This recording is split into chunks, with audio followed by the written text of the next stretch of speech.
Então, o Nathan Braga, quero começar com você.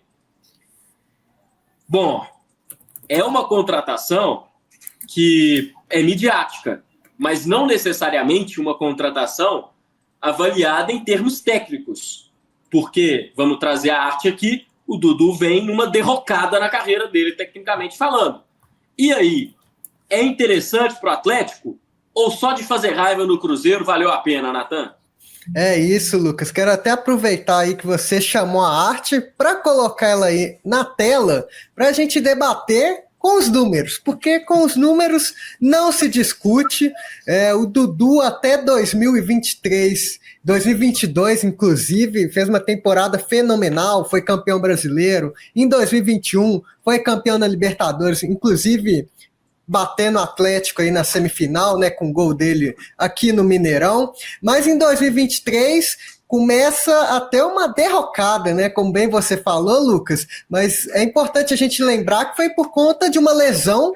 O Dudu não é um jogador com muitas lesões na carreira, é bom lembrar, mas ele teve uma lesão em 2023, no jogo contra o Vasco, que foi de ligamento cruzado, que tirou ele do resto da temporada. Então, se você analisar os números de forma fria, 3 gols em 7 assistências, foi uma temporada que ela foi interrompida no meio do ano, ele ficou o resto de 2023 sem jogar, e aí 2024 é o ano da polêmica. É o ano que tem polêmicas com a Leila, polêmicas com o Abel, né, dupla? Polêmicas com o Cruzeiro, que eu não sei se vocês lembram, poucas pessoas estão lembrando que no ano passado o Cruzeiro chegou a anunciar o Dudu, né, oficialmente. Deu confusão, voltou atrás, o Dudu ficou no Palmeiras, enfim, a novela foi se estendendo. Mas a verdade é que essa lesão do Dudu realmente foi a única de grande porte da carreira dele, mas é um marco na carreira dele, porque os grandes números antes dessa lesão, o Dudu ainda não conseguiu recuperar. Eu acho que no Cruzeiro ele não estava em baixa de forma tática e técnica. Eu queria deixar essa opinião bem clara, é a minha opinião, é o que eu penso. Inclusive, defendi aqui no Firula quando ele foi pro banco, falei, poxa, acho até que o Dudu estava jogando bem, não sei se merecia banco, mas enfim, tem que olhar as questões internas que o Cruzeiro estava enfrentando, cada um tá falando uma coisa, né? O Leonardo Jardim falou uma, o Dudu falou hoje na outra emissora outra coisa diferente. Tem que analisar, gente, qual vai ser o Dudu que vai chegar para o Atlético. Agora, o Cuca é um jogador que costuma recuperar, é um técnico, perdão, que costuma recuperar jogadores. Será que o Dudu vai ser mais um? É isso, Mabi. Será que Dudu vai dar certo com o Cuca? A gente pode lembrar vários jogadores que o Cuca pediu. Por exemplo, naquela Libertadores que o Atlético foi campeão, o Cuca pedia muito o Pierre. Inclusive, chegou a pedir para a imprensa ajudar a falar bem do Pierre para ele conseguir contratar. O torcedor do Atlético vai se lembrar. O torcedor do Atlético não queria o Pierre, que não estava bem na época no Palmeiras. E aí o Cuca pediu, já tinha trabalhado com o Pierre, queria o Pierre chegou e foi um dos pilares daquele time do Atlético. O Cuca tem histórico de resgatar jogadores. Será, Mabi, que vai conseguir resgatar o Dudu? Assim, resgatar num sentido de aprimorá-lo, né? Porque no Cruzeiro muita gente mesmo achava que ele realmente não merecia ter ido para o banco, né, Mabi? Não é que ele estava jogando mal também. Sim, eu não acho que ele estava jogando mal no Cruzeiro, assim, a torcida aponta muito o dedo, eu acho que não. Dudu chegou aí com o status de se tornar até mesmo ídolo no Cruzeiro, né, pela história que um dia teve, foi revelado aqui.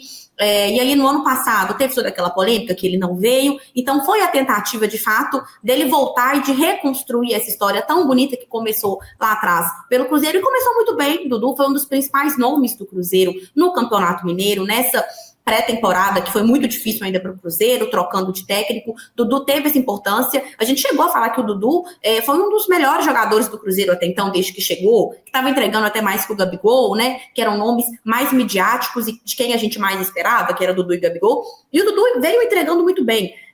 Acho que, de fato, ele teve uma caída, não só ele, como o Gabigol também teve, enfim, outros jogadores tiveram, só que a diferença foi o tempo de resiliência de cada um e foi a escolha própria também, né? Acho que o caminho que o Dudu optou dentro do Cruzeiro não foi o melhor, né? A gente teve o caso do Willian também, que não veio jogando bem, ganhou banco, melhorou. Hoje Tá ele e o Fagner disputando posição. A gente teve o Gabigol, que também se recuperou calado, não veio numa boa fase, começou a jogar calado. E o Dudu, que de fato optou, ao meu ver, pela pior opção, né? Que é você, querendo ou não, ter um desrespeito pelo clube que paga o seu salário, porque acho que foi um desrespeito ali, faltou uma hierarquia, senti sim que foi uma insubordinação. Ele mesmo hoje, na entrevista, né, para os nossos colegas da Rádio Tatiaia, ele falou isso mesmo, que ele poderia ter ficado calado, que talvez ele errou o time ali, porque foi depois de uma derrota, mas agora já aconteceu, né? Infelizmente, a gente sabe de bastidores também, do comportamento dele dentro do clube, com o Leonardo Jardim, que não estava agradando ao técnico e que isso foi levado à diretoria. Ele falou que conversou com o Pedrinho, né? E falou que o clima do Cruzeiro para ele já não dava mais. Só que eu acho que queima um pouco o jogador, porque é o segundo clube que ele sai dessa forma, né? Sim. Ele saiu assim do Palmeiras pelas portas do fundo, pela porta dos fundos, e pelo Cruzeiro a mesma coisa. Então ele já fica com um histórico um pouco negativo, né? Eu acho que o torcedor atleticano pode pensar que de fato, não, ele já conhece o Cuca, enfim, o Cuca que revelou ele, subiu ele para o profissional, aqui pode ser outra história e tal, e tomara que de fato seja, porque o futebol, a gente sabe que o Dudu tem, mesmo depois de uma lesão, eu acho que ele ainda não entregou o suficiente que ele pode entregar, mas ele tem bola, mas o extracampo dele, de fato, eu acho que é um pouco difícil, sim, e cabe ao Cuca recuperar ou não, né? E claro, acho que isso passa muito também pela escolha. Vocês estão querendo rir, né? Eu sei que vocês estão querendo rir. Mas isso passa muito também pela escolha que o Dudu vai ter daqui para frente. Porque eu acho que sim, o Dudu é uma bomba relógio que pode explodir a qualquer momento.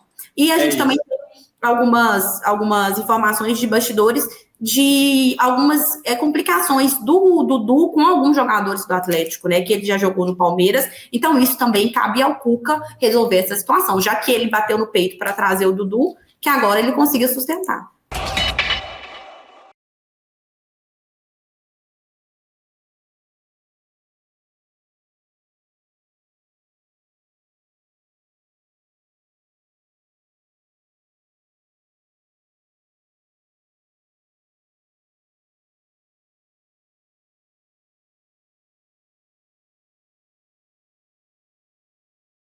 O Cruzeiro foi espetacular. O gol que o Flamengo sofreu foi um gol de falha defensiva pelo lado esquerdo da defesa do Cruzeiro, falha na recomposição do Wanderson e do Kaique, o Gerson recebe sozinho dentro da área, mas uma falha que aconteceu poucas vezes no jogo, e na maior parte das vezes o Cruzeiro se organizou muito bem na defesa, nos movimentos, para segurar as infiltrações, principalmente do Gerson, e também a movimentação do Pedro, que foi anulado pelo Fabrício Bruno. Defensivamente fez um excelente jogo. Ofensivamente, principalmente nos contra-ataques, mais uma boa partida do Cruzeiro. A gente já vê, né, Mabi e Natan, um padrão de jogo do Leonardo Jardim bem definido no time do Cruzeiro. Só que agora, na Sul-Americana, a gente tem um desafio para o Cruzeiro, que é se classificar, mas, ao mesmo tempo, uma incógnita e até mesmo uma dor de cabeça para o Leonardo Jardim, que vai com força total contra o Mushukruna na iminência de desgastar jogadores. Já temos jogadores, inclusive, que estão com desgaste físico, que o Cruzeiro informou. E aí, poupa todo mundo, Natan? Ô, Lucas, foi aí? Minha internet travou? Foi. Tá normal. Foi? Tá normal? Lucas, como eu venho falando aqui, para mim pode abrir mão, campeonato longo do Brasileiro, o Cruzeiro tá bem, pode brigar ali na primeira parte da tabela, e já deu, né, gente? Chega, fora de casa, poupa todo mundo. O jogo contra o Flamengo, o Cruzeiro ganhou muito no meio de campo, principalmente, e pela intensidade física. Finalmente, né, gente? Aquela intensidade física que o Leonardo Jardim tanto pediu, a gente estava até duvidando se esse elenco era capaz de entregar, entregou, surpreendeu todo mundo, o Cruzeiro venceu no meio de campo e na intensidade física. Por isso, o time está muito cansado, descansa a turma e bola para frente, gente. A Sul-Americana já foi, enfim, faz parte. É isso, Rafael Sorriso mandou essa trinca de volantes, é o pilar dessa equipe do Jardim. Christian, Romero e Lucas estão se doando demais nos jogos, concordo 100%. Meio de campo muito forte, G6 é realidade. Todos os três apoiando muito bem a parte defensiva, a fase defensiva, e também lá na frente, o Christian pisando bem na área, atuando bem pelo lado direito, fazendo dobradinha com o Caio, com o Matheus Pereira, tá indo muito bem. Você também acha, Mabi, que virou um pilar esse trio aí do Cruzeiro? Vocês estão me ouvindo? Lucas? Sim, tô te ouvindo. Então tá bom. Eu acho que cada vez mais o Jardim vem acertando com o time do Cruzeiro, sim. E principalmente contra a Sul-Americana, eu acho que tem que poupar também. Poupa todo mundo. Eu sou a favor de poupar todos. Não vai ninguém titular, para mim já não tem como. Se empatar amanhã, já não tem como ganhar, né? Para o Cruzeiro continuar na Sula, tem que ganhar. Mas eu acho que amanhã tem que ir com o time inteiramente não, né? Mas 90% reserva. E como o Nathan falou, focar no Brasileiro e Copa do Brasil para manter a tônica, que já começou muito bem. Mas Sul-Americana, para mim, eu acho que o Cruzeiro já está eliminado. O que não dá para entender, né? O time joga tão bem contra o Flamengo, que é o melhor time do Brasil, mas contra o Runa passa aquele vexame.